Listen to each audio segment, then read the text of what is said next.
विकास समाचारमध्ये आपले स्वागत। दिवसेंदिवस अपघाताचे प्रमाण वाढत आहेत। पाण्याच्या टँकरने लोकांना चिरडण्याचे प्रकारही वसई विरारमध्ये अनेकदा घडले आहेत। असाच एक प्रकार विरारमधील ग्लोबल सिटी परिसरात शुक्रवार दिनांक 19 एप्रिल रोजी दुपारी घडला आहे। एक 5 वर्षीय चिमुरडा व त्याची आजी शाळेतून परत घरी जात असताना एका टँकर चालकाने त्यांना चिरडल्याचा प्रकार समोर आला आहे। यशवंत एव्हेन्यू बिल्डिंगमध्ये एक टँकर रिव्हर्स घेत बिल्डिंगमध्ये चढत होता व मागे 5 वर्षीय विवान यादव व त्याची आजी घरी जात होते, परंतु टँकर चालकाने मागे न पाहता रिव्हर्स घेतला व त्या दोघांना चिरडले। त्या दोघांना रुग्णालयात नेण्यात आले, परंतु त्यांना डॉक्टरांनी मृत घोषित केले। पोलिसांनी घटनास्थळी पोहोचून मृतदेह ताब्यात घेत शवविच्छेदनासाठी पाठवण्यात आले। टँकर चालक फरार असून पोलीस त्याचा शोध घेत आहेत। सर काय सांगाल कशाप्रमाणे घटना घडली काय? प्रत्यक्ष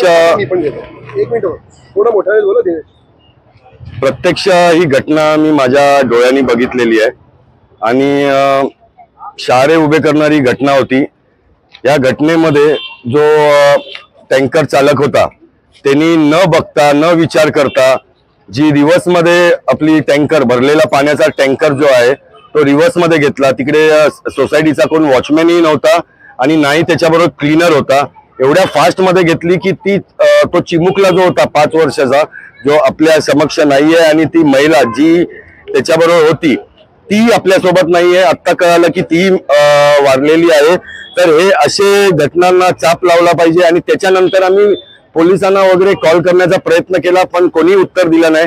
शेवटी मग मी मयुरेश वाघ साहेबांना कॉल केला, त्यांना फोन केला, ते आले इकडे घटनास्थळी आणि ते आल्यानंतर फटाफट या सगळ्या गोष्टीवर कारवाई झाली। त्यांना ॲम्ब्युलन्स मध्ये त्या महिलेला घेऊन जाण्यात आलं, पण गंभीर तिची परिस्थिती होती त्यामुळे त्यांचा जीव वाचू शकला नाही आणि तो मुलगा ऑन द स्पॉट गेलेला होता। 5चा जो चाक आहे, डबल चाक असतात टँकरचे जे, ते दोन्ही त्यांच्या अंगावरनं गेलेले। महिलेच्या उजव्या बाजूवरनं छातीवरनं पूर्ण तो चाक गेलेला आणि त्या चिमुकल्याच्या डोक्यावरनं तो चाक गेलेला।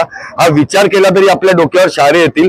त्यांची चुकी नसताना टँकरवर पाठी कोण चाललेलं आहे हेही त्याला माहिती नाही आणि फास्ट मध्ये बहुतेक त्याला तो लोड सांभाळला गेला नसेल। मगाच्या आपल्या इंटरव्ह्यू मध्ये जसं यांनी सांगितलं की त्यांना प्रशिक्षण नसतं आणि त्यांना हे टँकर चालवायला दिले गेले असतात आणि त्याच्यानंतर ते थांबतही नाही, त्याच्यात काय बघतही नाही, तसेच पळून जातात। जशी मी गाडी थांबवली आणि त्याच्याकडे त्या महिलेकडे आणि मुलाकडे जसा गेलो बघितलं की तो मुलाचा तर जीव गेलेलाच होता। त्या महिलेसाठी मग मी हॉस्पिटल वाल्यांशी आणि पोलीस वाल्यांशी संपर्क साधण्याचा प्रयत्न केला पण कोणी उत्तर दिलं नाही। मग मी मयुरेश साहेबांना फोन केला, मयुरेश वाघना। मग ते जसे आले घटनास्थळी त्यांनी ताबडतोब सगळी प्रक्रिया केली आणि त्यांना घेऊन जाण्यात आलं।